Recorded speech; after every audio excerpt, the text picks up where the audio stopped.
Alhamdulillah, extraordinary speech. Next, it's my pleasure to invite Sister Fatima of 9th standard to share her valuable words on Muhammad sallallahu alaihi wasallam husn sulk apne aur khairon ke saath. صدر محترم، ذمہ داران school, اساتذۂ کرام، معزز سامعین و سامعات، السلام علیکم ورحمۃ اللہ وبرکاتہ۔ اس بزم میں میری تقریر کا عنوان ہے رسول اللہ صلی اللہ علیہ وسلم کے حسن سلوک غیروں اور اپنے دشمنوں کے ساتھ۔ رسول اللہ صلی اللہ علیہ وسلم کے بارے میں قرآن مجید میں ارشاد ہوا وَمَا أَرْسَلْنَاكَ إِلَّا رَحْمَةً لِلْعَالَمِينَ، سورہ انبیاء۔ اے نبی صلی اللہ علیہ وسلم، ہم نے تمہیں سارے جہان کے لیے محض رحمت بنا کر بھیجا۔ دنیا میں آپ صلی اللہ علیہ وسلم کا تشریف لانے کا اصل مقصد اللہ کی رحمت اظہار تھی۔ اس مقصد کے اصولوں کے لیے آپ صلی اللہ علیہ وسلم کو منحسب رسالت پر فائز کیا گیا۔ آپ صلی اللہ علیہ وسلم کی تعلیم دوست تو دوست، دشمن کو بھی دوست بنانے کی ہے۔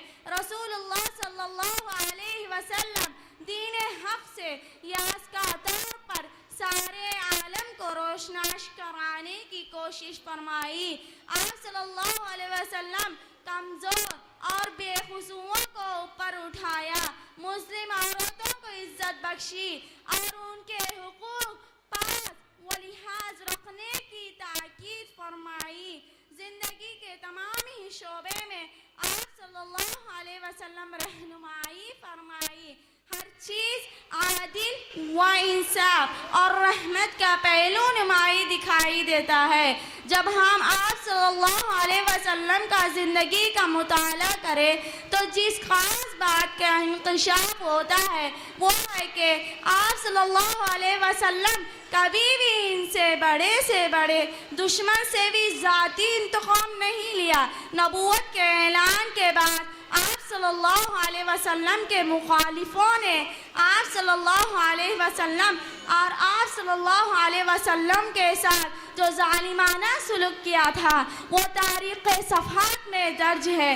ظلم و ستم کی کون سی قسم ہے جو آپ صلی اللہ علیہ وسلم اور آپ صلی اللہ علیہ وسلم کے ساتھیوں کے ساتھ نہیں اختیار کیا ہو؟ آپ صلی اللہ علیہ وسلم کے کتنے ہی صحابہ کو ہجرت کر کر حبشہ میں پناہ لینی پڑی۔ دشمنوں نے وہاں ان کا پیچھا کیا، خود رسول اللہ صلی اللہ علیہ وسلم کو قتل کرنے کی سازشیں رچی گئی اور آپ صلی اللہ علیہ وسلم کو اپنے محبوب شہر مکہ چھوڑ کر مدینہ منتقل ہونا پڑا۔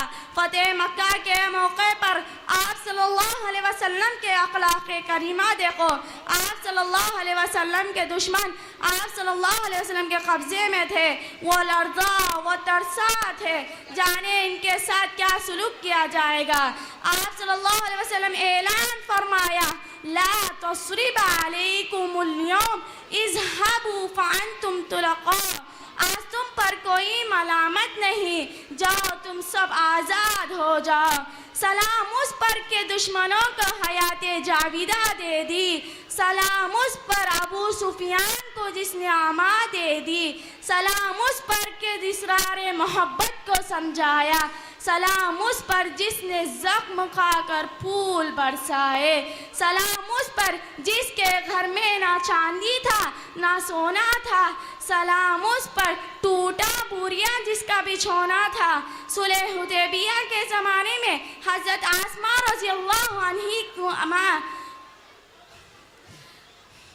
اپنی بیٹی آسماء کے پاس آنت کے غرض سے آتی تھی۔ حضرت آسماء رضی اللہ عنہ آپ صلی اللہ علیہ وسلم کے خدمت میں حاضر ہو کر دریافت کرتی ہے، میری مشرکہ ماں میرے پاس آئی، آپ صلی اللہ علیہ وسلم فرماتے ہیں ان کے ساتھ نیکی کرو۔ حضرت ابو ہریرہ رضی اللہ عنہ کی ماں جو کافرہ تھی نبی صلی اللہ علیہ وسلم کو گالیاں دیا کرتی تھی۔ حضرت ابو ہریرہ رضی اللہ عنہ جب آپ صلی اللہ علیہ وسلم کے خدمت میں عرض کیا تو بجائے غیظ و غضب کے اس کے حق میں دعا کرنے کے لیے ہاتھ اٹھا دی۔ سلام اس پر جس نے گالیاں سن کر دعائیں دی۔ عبداللہ بن ابی منافقوں کا سردار تھا، مصلحتاً وہ اپنے آپ کو مسلمان ظاہر کرتا تھا، لیکن دل سے وہ آپ صلی اللہ علیہ وسلم اور اسلام کا دشمن تھا۔ اس کا ساتھیوں کا روش بھی منافقانہ تھا۔ اس شخص نے جب بھی موقع ملے اسلام اور اہل اسلام کو نقصان پہنچانے میں کوئی قصور نہ رکھی اور نہ نبی صلی اللہ علیہ وسلم کو اذیت پہنچانے میں کوئی کمی کی۔ جنگ عہد کے عین لڑائی کے ناز موقع پر اپنے 300 ساتھیوں کو لے کر الگ ہو گیا، پھر بھی آپ صلی اللہ علیہ وسلم درگزر فرمائے۔ منافقوں کا یہ سردار مرا تو اس احسان کے بدلے میں کہ اس نے حضرت عباس رضی اللہ عنہ کو اپنا کرتا دیا تھا، آپ صلی اللہ علیہ وسلم اس کرتے کو پہن کر دفن کیے۔ تاریخ بھی اس واقعے کو فراموش نہیں رکھ سکتی جو نبی صلی اللہ علیہ وسلم کو طائف میں پیش آیا تھا۔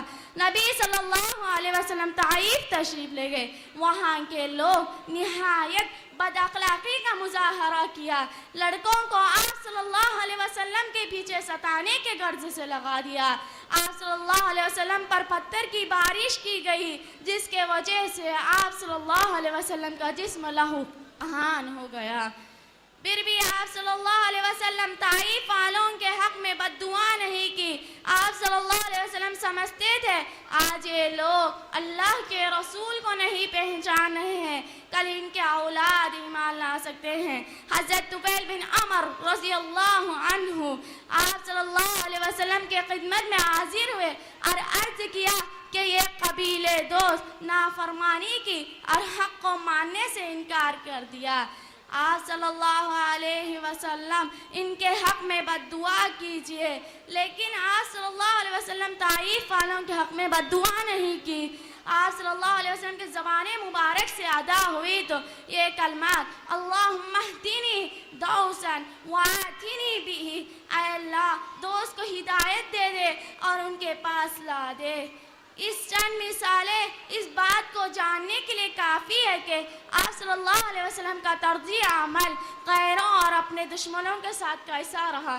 آپ صلی اللہ علیہ وسلم اشفاق فرماتے ہیں ارحموا من فی الارض یرحمکم من فی السماء، زمین والوں پر رحم کرو آسمان والا تم پر رحم فرمائے گا۔ آپ صلی اللہ علیہ وسلم کی پوری زندگی اسے آئینہ داری میں تھی۔ راہ میں کانٹے جس نے بچھائے، راہ میں کانٹے جس نے بچھائے، گالی دی پتھر برسائے، اس پر پیار کی چھڑکی شبنم صلی اللہ علیہ وسلم۔ محترم حضرات، خلاصہ کلام ہے کہ آپ صلی اللہ علیہ وسلم نہ صرف اپنے ساتھیوں بلکہ غیروں اور اپنے دشمنوں کے ساتھ بھی حسن سلوک کرنے کی ہمیں رہنمائی فرمائی۔ آخری میں اللہ تعالیٰ سے دعا ہے کہ آپ صلی اللہ علیہ وسلم کے بتائے ہوئے باتوں کو سمجھتے ہوئے زندگی گزارنے کی توفیق نصیب فرمائے۔ آمین ثم آمین۔ وآخر دعوانا الحمدللہ رب العالمین، والسلام علیکم ورحمۃ اللہ وبرکاتہ۔